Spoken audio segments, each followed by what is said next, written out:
Welcome to the channel, guys. We are back again, and today I'm going to be doing the top 3 fragrances that I tried for November, so stay tuned for that. And if you like the content, hit that like and subscribe button. Really do appreciate it.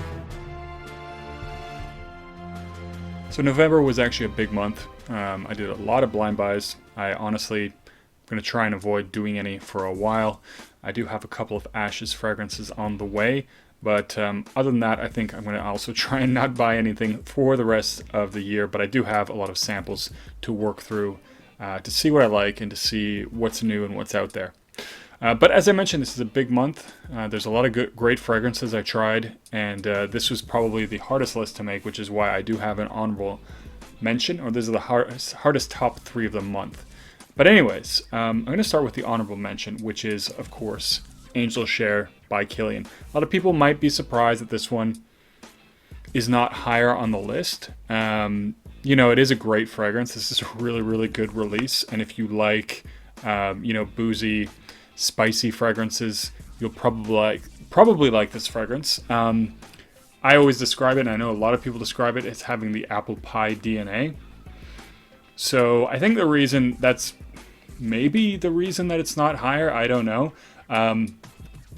But I do have Wajon, I have Rose All Day, and I like all those fragrances. I also really like this one, and I think it's worth checking out. Great performance, great projection, all that.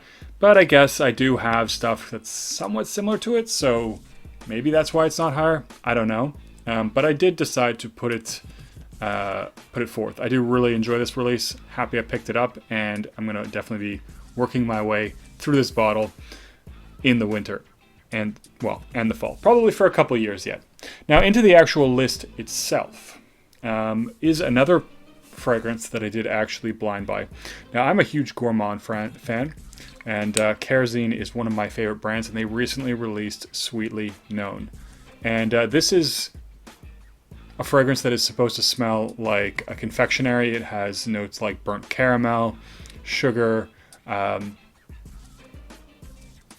and other things like that. So very gourmandy, and it does really give off that confectionery vibe, I think, in the opening. This is one of these fragrances that lasts literally forever. Like, I know I said 12 hours when I reviewed this, but honestly 12 hours is kind of the minimum. Personally, this lasts a lot longer usually. I will be frequently surprised by getting a whiff of it, like, you know, 18 hours later or something crazy like that. And I do find that it has about 2 distinct phases, so really, if you don't like it, you kind of get stuck with it, because it's not hugely complex. It has this opening, which is nice, spicy cardamom, burnt caramel dominant, in my opinion, and gives it really that sort of freshly baked, good confectionery kind of a vibe that is really, really nice. I actually think I appreciate the opening more than anything else, and that opening lasts about 6 hours, so you're going to be waiting a lot longer than that to get to what it transitions into.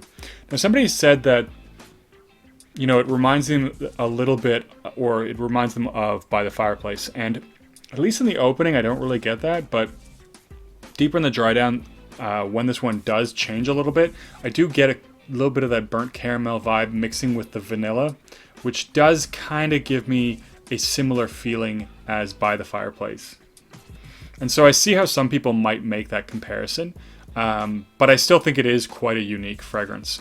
I will also say, I know somebody was saying this one is gonna smell like Black Phantom. It smells nothing like Black Phantom. I know it has some of the similar notes as that, but it really doesn't smell like it at all. So it is a really well done, exceptional performing gourmand fragrance. And I do still think that it is quite unique, even though there are some facets of it that kind of remind me of By the Fireplace. But anyways, very good fragrance. I'm also happy with that purchase as well. Now, the next fragrance I actually don't own. Now, when I bought Sweetly Known, I also got 2 samples. One nice thing about buying Kerosene, you get some samples when you buy. And I picked up Woodhaven, and also I picked up Black Vines. And I was very surprised by Black Vines. Woodhaven is a nice fragrance, but I don't think I absolutely love it.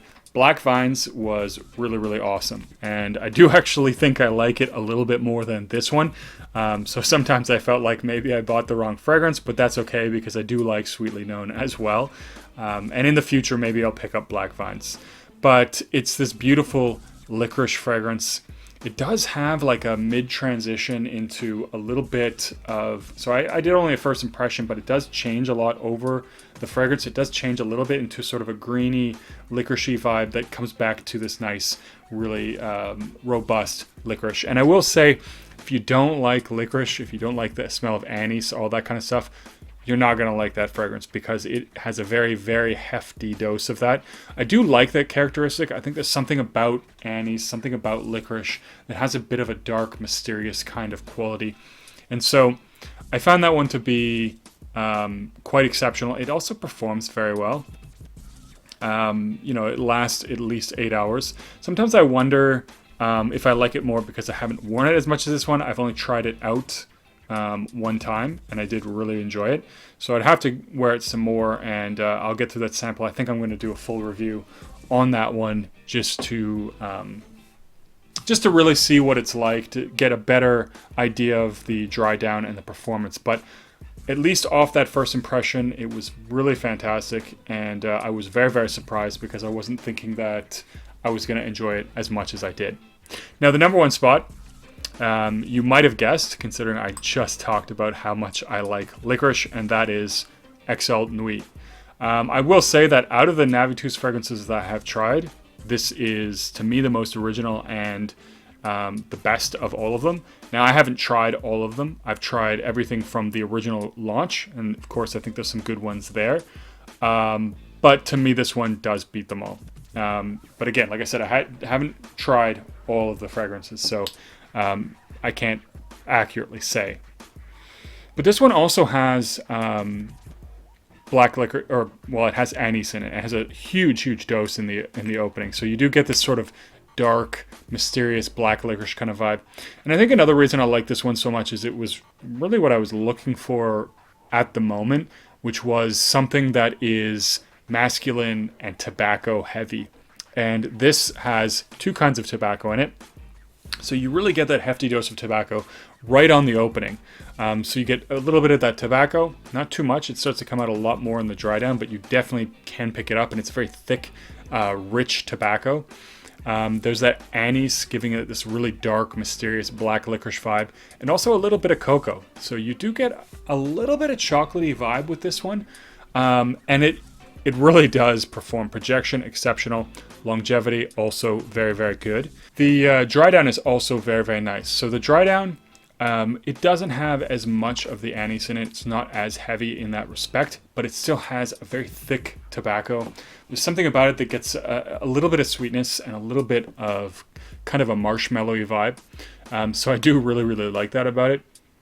And honestly, this is a really great sort of fall-winter masculine signature scent, in my opinion. This is just a really, really great release. Now, somebody said this smells like, or similar to 1740 or something by Histoire de Parfum. I don't know if that's true, but I did actually get a sample of that one, so we're going to find out how similar it actually is. I did look at the note breakdown for that one. I don't see how it's going to smell the same, but you know what? Notes can be very, very deceiving. Anyways, this, absolutely, the top of my list, was my scent of the day today, and it's just that very good, nice, mysterious, masculine kind of fragrance. And if you do like, or if you're looking for a really heavy, tobacco-centered fragrance, definitely recommend picking this one up. But as with Black Vines, if you don't like anise, if you don't like that black licorice vibe, you definitely will not like this one. But anyways, so that is my list. That is the top 4.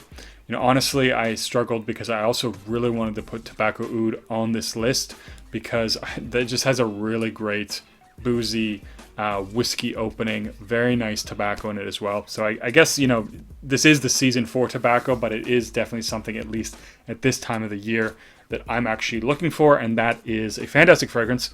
I do believe it's getting discontinued, so if you like it, buy it. If you haven't tried it, I guess try it, because it's definitely not a blind buy fragrance. A lot of people don't really like that one. Anyways, guys, what were the top or your favorite fragrances that you tried out in the month of November. Let me know in the comments down below. And as always, don't forget to like and subscribe. I'll see you guys in the next video.